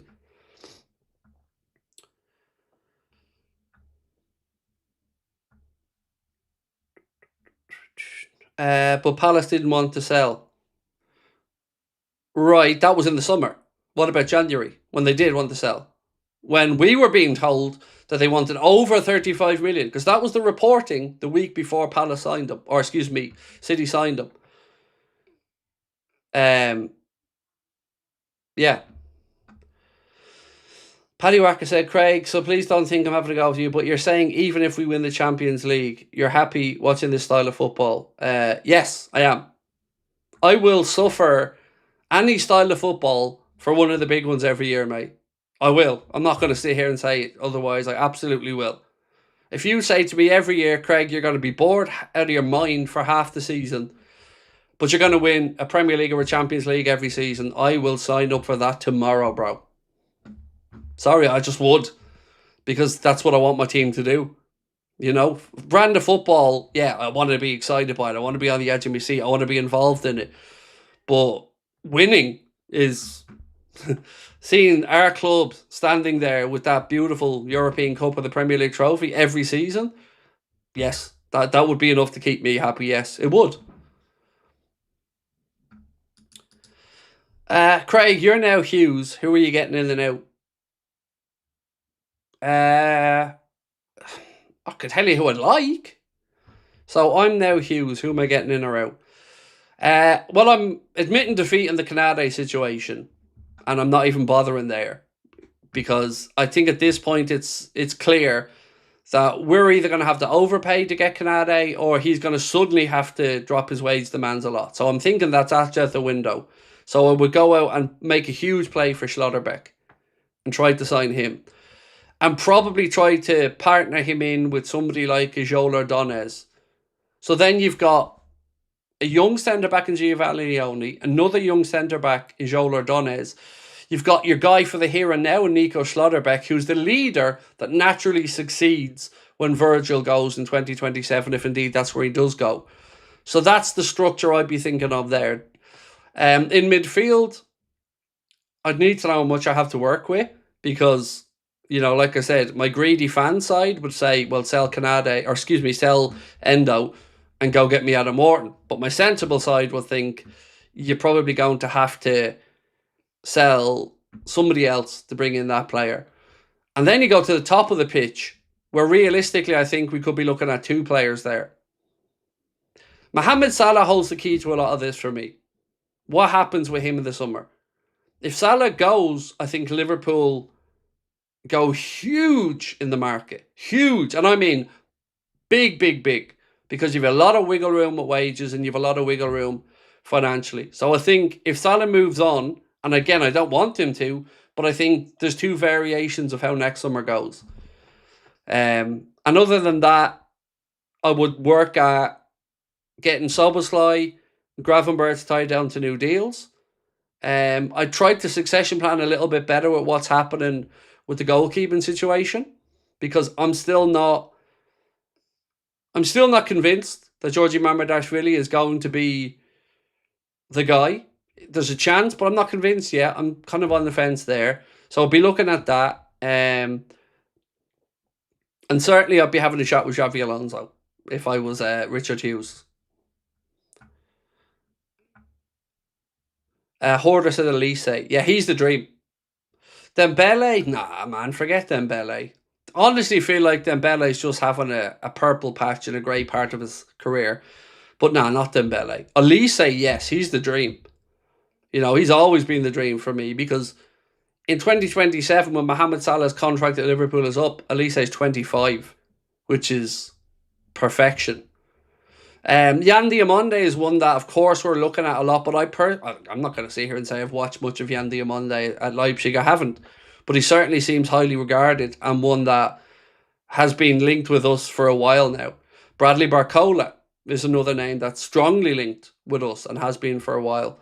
And then there's this other young winger that Lewis Steele reported on, which was Cologne's side El Mala, which I know nothing about. Absolutely no idea who he is. Why is Olise the dream? I know nothing about him. I think he's the dream for a couple of reasons. One, he's a multifaceted forward that is really, really good and chips in with a ton of goals. He has huge experience then at 25 of Premier League and Bayern Munich in the Champions League and in the Bundesliga. He will have been part of what I would imagine will be a very competitive French national team as well. And at 25, to have all those boxes ticked would be one hell of a player to be getting in at 25 years of age. somebody who would have won the Bundesliga, maybe won a European Cup. I don't know how Bayern get on this year. Certainly be challenging with France at the World Cup. And like I said, already has Premier League experience. He would be one for me that would just scream yes.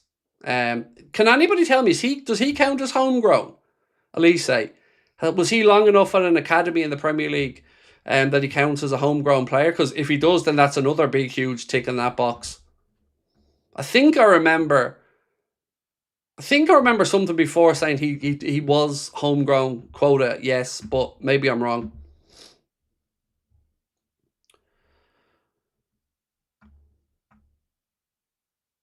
Olise is a French Rafinha. I would argue he's far better than Rafinha, personally, but both of them hardly shabby players. Yes, he was born in England, so he's homegrown. There you go. So you've got that aspect as well. He was through Reading, I think it was, then Palace. So yeah, you've homegrown aspect there as well. 25 with all that experience. I just think he'd be incredible.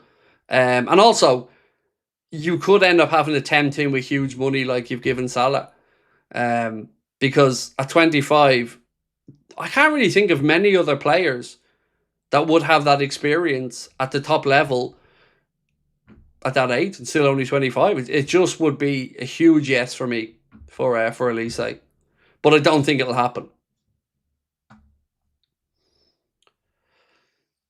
Harry James said, Olise just absolute perfect, would tick every box, dream Salah replacement. For me, yes. Absolutely, mate. I'm right with you. But dream is the key word there, right? I don't know how realistic it would be, although I'd love it. Oh God, I'd love it.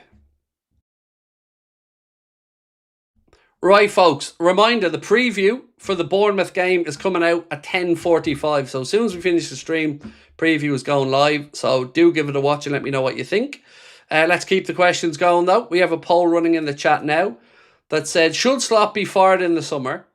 Yes, no, or a Champions League would save him. By the way, anybody that says a Champions League would save him, I assume is in the fire him category if he doesn't win it. So I'm going to be adding that one into the yes category unless he wins the Champions League.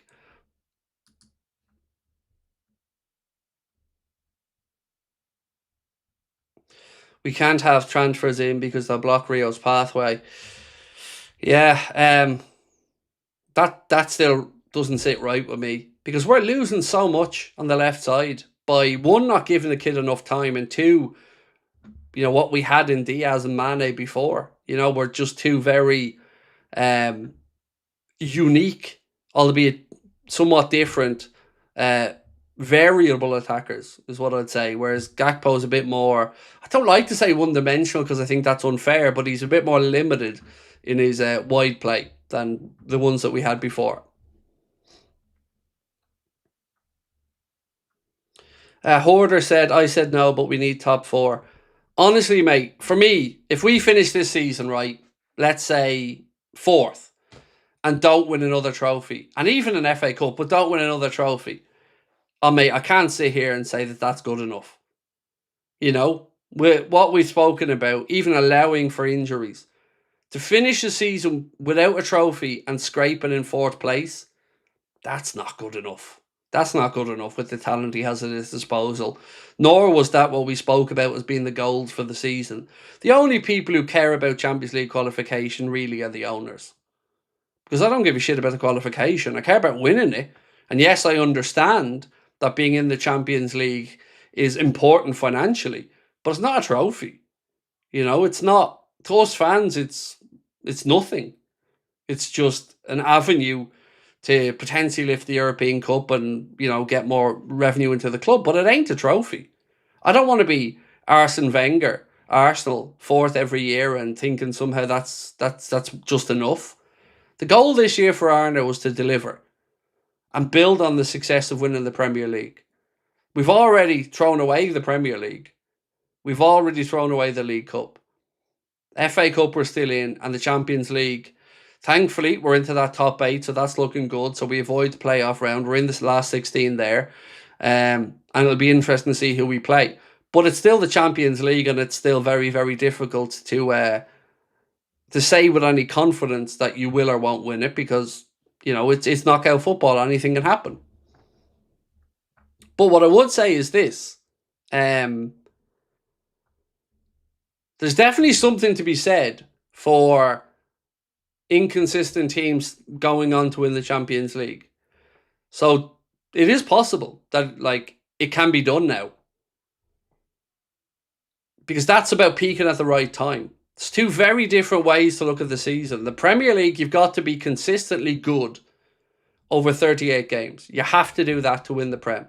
It's almost like survival of the fittest. But for the Champions League, if you can navigate your way through the league format and get to the knockout phase, it's about peaking at the right time. And I think we'll all agree that we haven't yet peaked this season. So if we can do that, we're a match for anybody on our day. But there's a lot of hypotheticals there and a lot of hope. And I think the league should certainly be used as a measuring stick to talk about consistency, because consistency is important. Consistency of performance is important.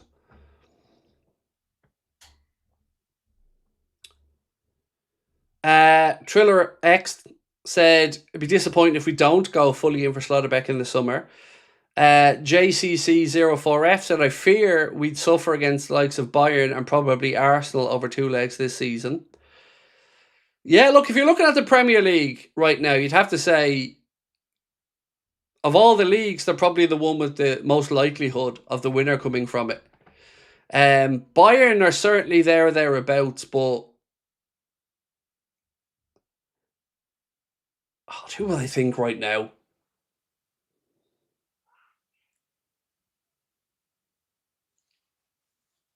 I don't know who would have as favourites for the Champions League right now.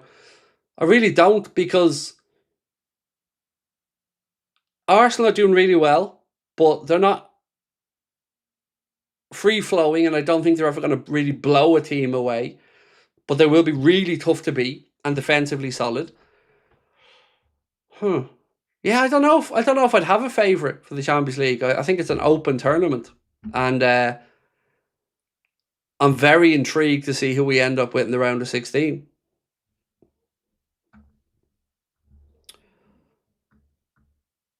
Right, I wanted to go back to something from earlier on, actually, that I mentioned. Chiesa withdrew from the bench last night due to an injury that originated from training on Tuesday that he felt again in the warm-up, reported Lewis Steele.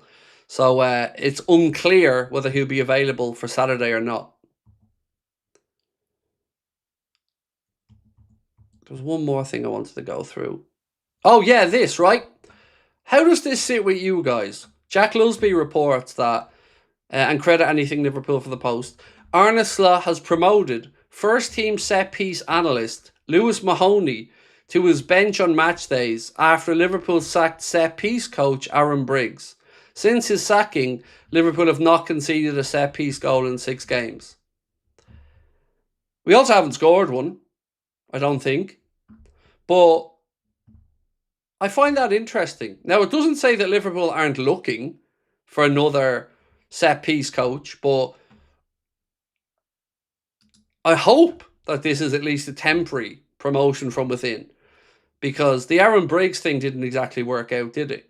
Having somebody promoted up to the role that wasn't a specialist in the role.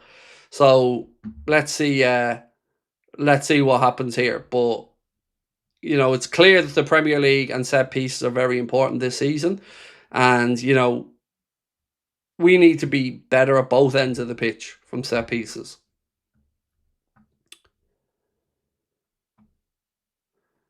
So people say it has to be Arsenal. But there's something that you have to consider with Arsenal as well. And I think this can't be overemphasized. When you've never done something, getting it the first time is incredibly difficult. So remember the pressure that we all felt to get that league title over the line. And it just felt like that mountain that we had to climb to get that monkey off our back, to get it done. If Arsenal, as they get closer to winning a Champions League, I think the pressure on those players and Arteta is going to be immense. So I think they're more likely for the league, in my opinion, this year than the Champions League, because I think people underestimate quite how big it is. Like, yes, it's been a long time since they've won a Premier League, but that is about consistency of performance, like I said, over the course of a whole season. But the Champions League is about peaking in the right moments. And if you're looking at Arsenal's team, I still think if a prime Paris Saint-Germain show up, attack-wise over two legs, or in a final they could beat them. I think if we play to our best over two legs, or in a final, we can beat them. And I don't think their consistency is going to be as important there, personally. And they haven't done it yet. And doing anything for the first time is psychologically difficult.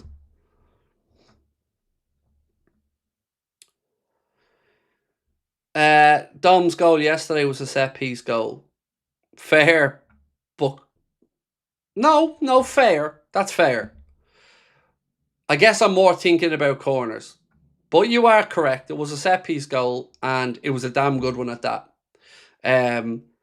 It was interesting to hear Dom after the game say that they actually did have a little chat about it, and they did work on it midweek, and he was told that if you see somebody not lying behind the wall, lying down on the ground, to give it a go. And obviously, they seen that he did it, and what a free kick it was. But yeah, no, that's a fair shout. I'm more thinking about corners and stuff like that. But yeah, you're right. It is a set-piece goal. But it was also just a moment of individual brilliance, more so than it was a routine, if you get me. But again, factually, you're correct.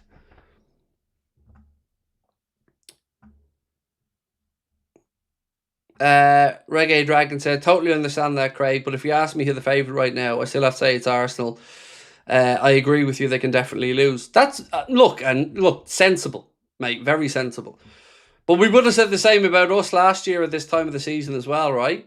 We'd won 7 from 7, and we were being spoken about as potential winners of the Champions League, and we didn't get past the first knockout round.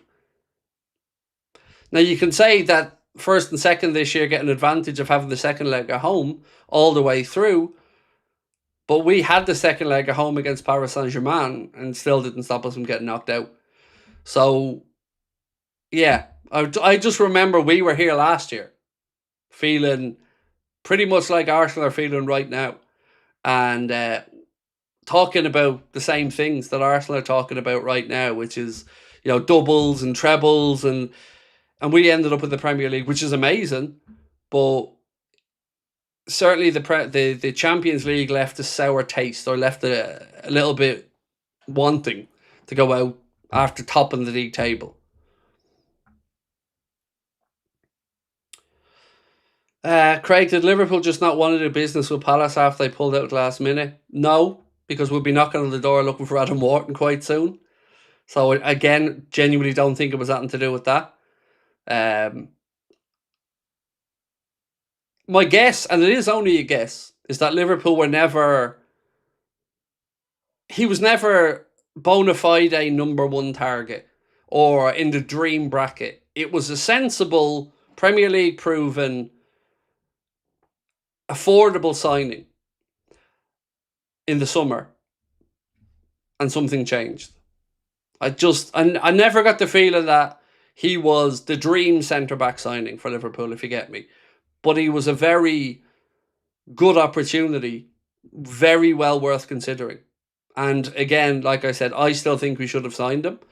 But, was he the dream centre-back scenario? Well, let's be honest about it. No. If we all sat here and talked about our dreams of putting in 2 new centre-backs, respectfully, Marc Guehi's name's probably not in that conversation. But if we're talking about it being a good bit of business, and a solid bit of business, absolutely it would have been.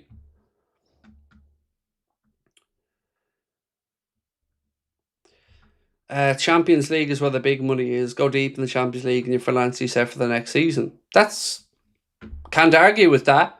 But as a fan, silverware is what we're in this for, right? Especially with a club like Liverpool. We want to see Liverpool winning these competitions. And the squad that we developed in the summer is supposed to be about that. So let's see how we get on at the remaining part of this Champions League campaign. But let me just say this really clearly. I certainly took a huge sigh of relief last night because I was very nervous for that game, going over to take on Marseille. And I think we dealt with them really well, and it was a good result. And a result that certainly impressed me because, like I said all week, Newcastle went there and I think were beaten. And the irony is they went there and were beaten. We went there and won. But yet they wiped the floor with PSV Eindhoven at St. James's Park 3-0 and we were beaten by them 4-1. Football can be mad sometimes, do you know? Because if you said to me this season that we would have been beaten 4-1 at home by PSV Eindhoven, I would have told you you were a lunatic. And there's no way on earth that's happening, unless we had 2 or 3 red cards. But yeah, football can be a mad, mad business. Have you seen the Salah to Saudi links? Not really anything worth discussing, Hayden, no, other than the usual vague stuff. Would you consider starting Chiesa over Salah in recent form? No, I wouldn't. I've got to say, I've not been at all impressed with Chiesa when he's played recently, but I will also sit here and say to you that it's unfair to judge a player based off 15 minutes here or the odd start there. I just, at this point, want a line drawn under this situation so we can just all move on from it. The Chiesa situation, I mean. Because it's very clear something has to give. And right now, it's just a waste of 7 million quid a year for Liverpool because he ain't getting minutes. But that doesn't mean I'm not concerned about Salah's form. I am, you know. He should have had himself a goal last night against Marseille. If that Liverpool from last night turned up versus likes of Bayern and Madrid, I'd back us to beat anybody. Yeah, that's fair. We have it in us to perform at the highest level, especially on the big stage in Europe. That's absolutely right. And that's why I say you can never rule us out. I wouldn't feel overly confident we'll do it, but you can't rule us out. We're certainly worth consideration when it comes to the Champions League because we have the pedigree, we have the quality, and yeah, who knows? You'll always need a little bit of luck in the Champions League on the way. Paddy Wacker said, Craig, can I just say thank you? You've no idea of exactly how much you and this community has helped me with my mental health. I'd love to show yourself and Connor just how much you've helped me. You being here is more than enough, bro. Thank you for your kind words, and we really appreciate you being here. But, you know, we're all here to help each other and look out for each other. And whatever we have done for you guys, like I've said, same applies to me. You guys have helped me out more than I can ever put into words and allowed me to do things that I didn't think was possible. So we're all in this together, bro. Max Robbo said, how am I? I'm okay, thank you, dude. I'm okay. I'm still confused as to why I wasn't happy. No, not happy. I just felt weird last night after the win. It just... I've never experienced that feeling as a Liverpool fan. That we win a game 3-0 and there's something in me that still doesn't feel the joy I should have felt at the result. And I still don't know what it is, whether it's my unfair criticism of Arna going too far, or whether I've allowed myself to go too far and I'm not being realistic anymore. So I have a lot of soul searching to do in that regard because I've never experienced that feeling before. I know I want Liverpool to win games of football, and when we win games of football I'm usually fucking happy, but last night it just felt odd. I don't know why. It just felt really, really odd. Because we did exactly what I hoped we'd do and wanted us to do. And yet I still felt mildly happy.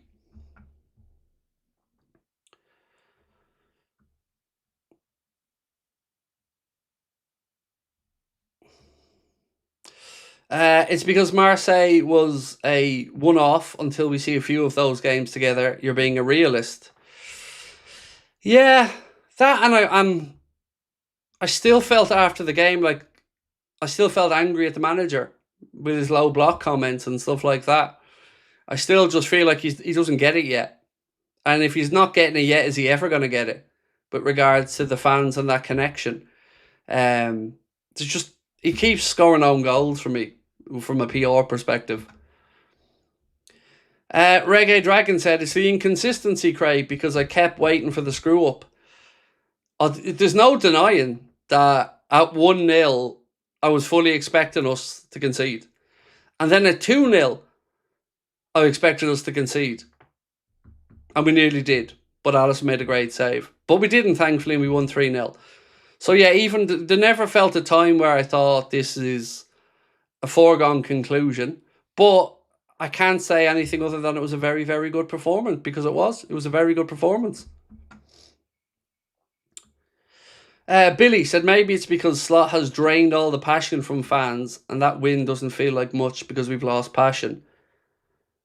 I definitely feel like I've lost a bit of passion at the minute, yeah. I have to put my hands up to say that. I do. I don't feel as connected, and we went back to this conversation the other day about disconnect being the word. I don't feel as connected to the football club. And maybe that is the reason that I couldn't really enjoy the win last night, because I know it's we're still going to be looking at similar things that annoy me and that I haven't been able to really get behind. But then again, am I an asshole? I got to ask myself that question as well. You know, am I the one with the problem here? You know, have I got something into my head and allowing it to become bigger than the reality of the situation? I don't think I have. I still think I'm on the right train of thought with it not being good enough and consistency just not being there. But, you know, for those of you that think I ever don't challenge my own perceptions, I do. And I think deeply about them.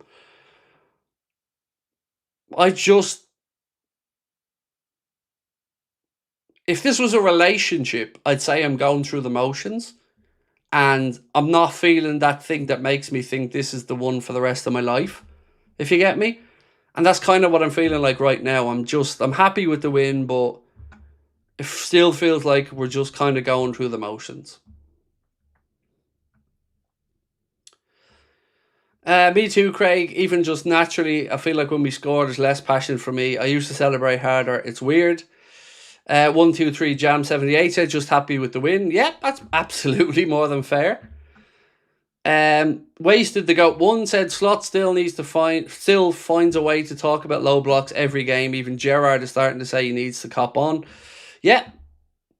Especially when you've been given the tools to do it. That's the part that gets me most. Is I do understand the low block thing. Klopp talked about it quite a bit as well. It is a Premier League thing that teams defend deep and it can be difficult at times. But I don't think you get to moan about it when you get given an Isak, a Wirtz, an Ekitike, a Frimpong, a Kirkes. Like, they're supposed to be the tools that help you unpick these low blocks. And for the low block, I 100% think that's down to Arna's play, that we're not able to unpick enough of them. Because he talks about almost needing moments of miracles or a set-piece goal. I don't think that's the case. I think you've got to look at Manchester City with Kevin De Bruyne and times like that and watch how they do it. And you'll see unpicking of defensive blocks.